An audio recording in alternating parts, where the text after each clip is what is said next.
हाय hello नमस्ते। Welcome back to my channel Sharma ma'am. तो बच्चों आज हम करेंगे class 10th maths chapter number 8 introduction to trigonometry. Very very important chapter. Exercise 8.2 कर रहे हैं। इससे पहले बेटा हम टेबल बनाना सीख चुके हैं जो कि बहुत इंपॉर्टेंट है और इजी भी है। टेबल बनाना कोई मुश्किल नहीं है। ठीक है, तो स्टार्ट करते हैं with first question.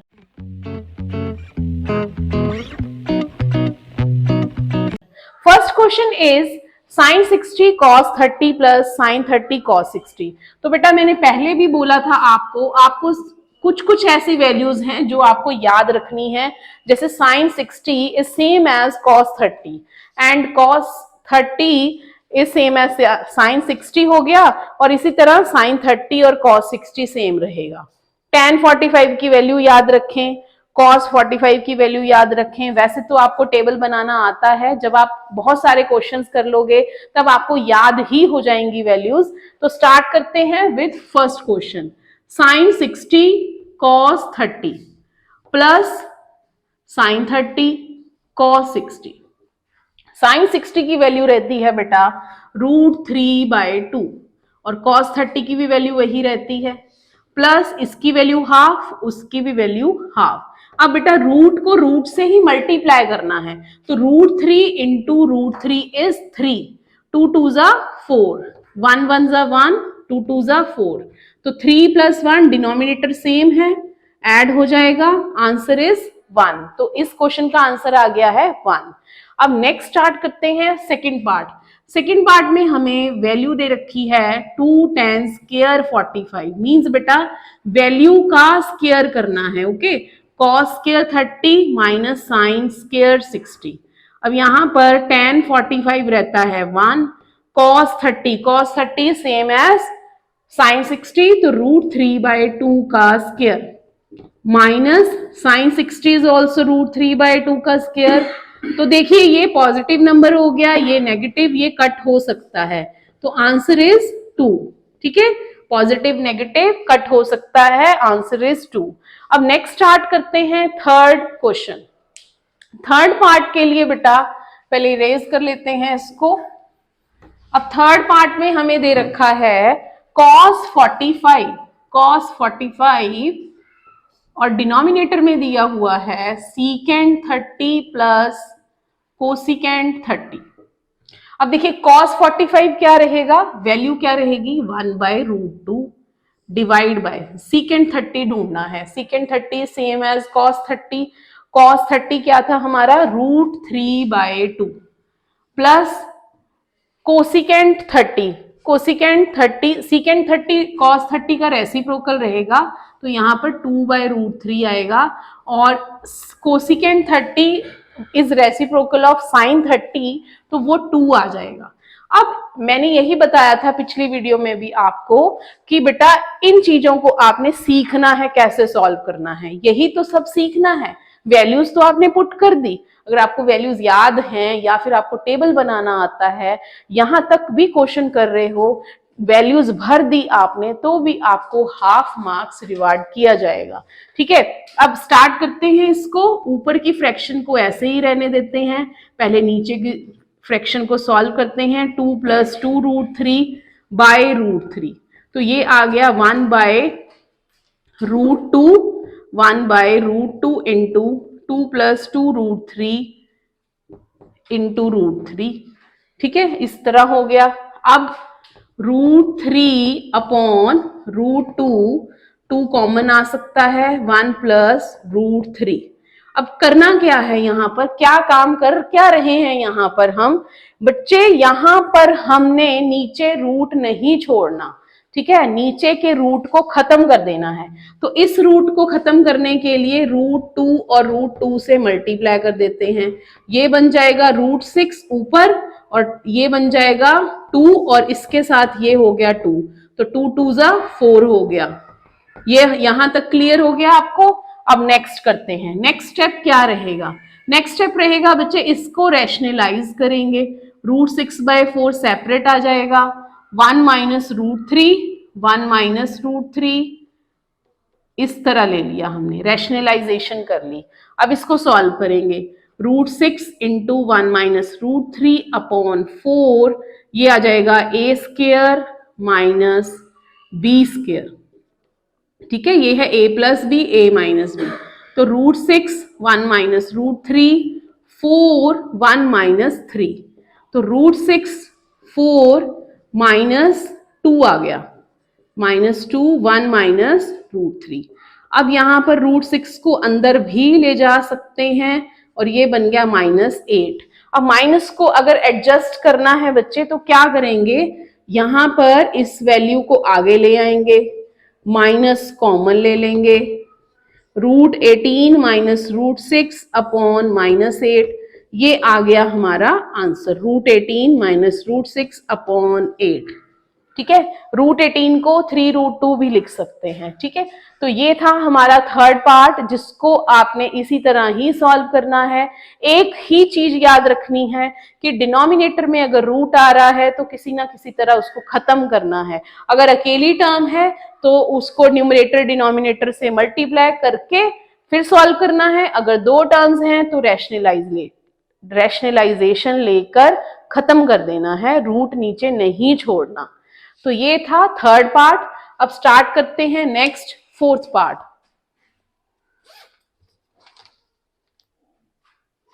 Fourth part में हमारे पास हमें गिवन है values of sin 30 and tan 45 cosecant 60।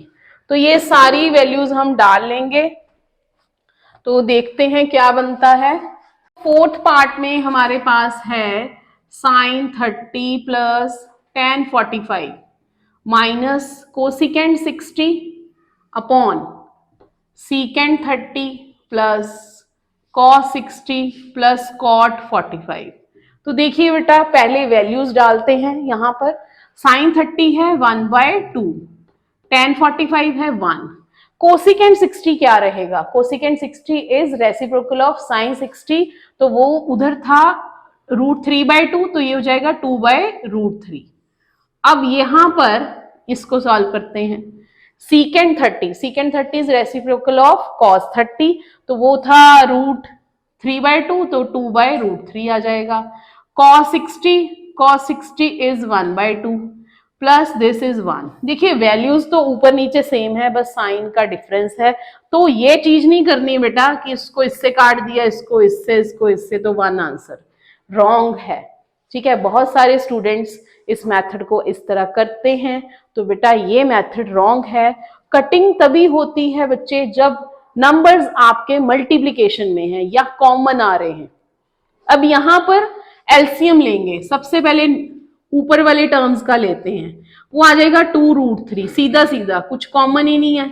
ठीक है, 2√3, तो यहां पर आ जाएगा √3, यहां पर 2√3 और यहां पर 4।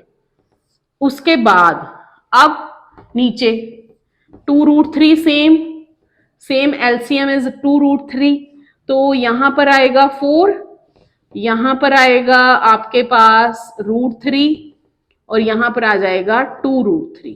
तो ये और ये डिनोमिनेटर सेम है और डिवीजन में है, कट हो गए। अब इनको सॉल्व करते हैं। √3 प्लस 2√3, तो बेटा लाइक टर्म्स जो है ना, लाइक टर्म्स उन्हीं को ऐड सब्ट्रैक्ट कर सकते हैं। ये और ये लाइक टर्म है, ये और ये लाइक टर्म है, तो 2 + 1 3√3 -4, और यहां से आ जाएगा 3√3 + 4। मैंने थोड़ा एडजस्ट करके लिख दिया, 3√3 आगे लिखा, 4 पीछे लिखा। इसलिए लिखा कि थोड़ा रैशनलाइजेशन करने में इजी हो जाए, आप नेक्स्ट स्टेप में भी कर सकते हो। अब इसकी हमने करनी है रैशनलाइजेशन, तो यहीं पर भी कर सकते हैं। 3√3 -4, इसका बेटा साइन चेंज करना होता है, अगर प्लस है तो माइनस लेना होता है, माइनस है तो प्लस लेना है। तो ऊपर तो सेम नंबर्स आ गए तो होल स्क्वायर बन जाएगा, नीचे बन जाएगा 3√3 का स्क्वायर -4 का square, a + b a - b, that is a square into a square minus b square. तो यहां पर ऊपर भी फॉर्मूला लगेगा, आइडेंटिटी लगेगी, a square plus b square -2a into b। और डिनोमिनेटर में 3 का स्क्वायर 9, 9 3 जा 27, 27 माइनस 16। तो 3 रूट 3 का स्क्वायर, मैं फिर से बता रही हूं 3 रूट 3 का स्क्वायर कैसे सॉल्व करना है। 3 3 जा 9, रूट 3 इंटू रूट 3 इज 3, तो 27 आ गया। ठीक है, तो यहां पर 27 प्लस 16 माइनस, अब सिर्फ इन टर्म्स को मल्टीप्लाई कर सकते हैं, रूट को नहीं कर सकते। 4 3 जा 12, 2 जा 24, 24 रूट 3 माइनस नीचे आ रहा है 11। अब ऐड कर देते हैं इन टर्म्स को, 13 43 माइनस 24 रूट 3। अब बेटा यहां पर रूट नीचे डिनोमिनेटर में नहीं है तो कोई चक्कर नहीं है, तो आंसर यही रहेगा आपका। This is the answer of part 4। Next start करते हैं अब फिफ्थ पार्ट। अब फिफ्थ पार्ट में क्या है, फिफ्थ पार्ट में कुछ ऐसे नंबर्स दे रखे हैं, जब आप सारा चैप्टर कर लोगे, जब आप नेक्स्ट एक्सरसाइज कर लोगे तो फिफ्थ पार्ट को करना आसान हो जाएगा। कैसे आसान हो जाएगा बेटा, ये जो है ना, ये जो डिनोमिनेटर दे रखा है ना, ये दिया हुआ है sine square theta plus cos square theta. जब थीटा सेम है और ये हमारे पास साइन स्क्वायर है और प्लस कॉस स्क्वायर है, तो ये एक ऐसी आइडेंटिटी है, आपने नेक्स्ट एक्सरसाइज में करना है उसको, तो उसकी वैल्यू जो रहती है वो होती है 1। ठीक है, अभी हम नहीं करेंगे, अभी हम वैल्यूज पुट करके ही करेंगे। तो फिफ्थ पार्ट में करते हैं 5 cos square 60 plus 4 secant square 30 minus 10 square 45 upon sine square 30 plus cos square 30। तो वैल्यूज पुट करते हैं, cos 60 इज root 3/2, cos 60 is same as sine 30, तो 1/2। 4 secant 30, secant 30 विल बी 2/√3 का स्क्वायर, और 10 45 इज 1। अब नीचे की वैल्यूज पुट कर लेते हैं, साइन स्क्वायर 30 इज 1/2 का स्क्वायर और cos 30 इज √3/2 का स्क्वायर। ठीक है, अब इसको सॉल्व करेंगे, ये आ जाएगा 5/4, this is 4 into 4/3, this is -1।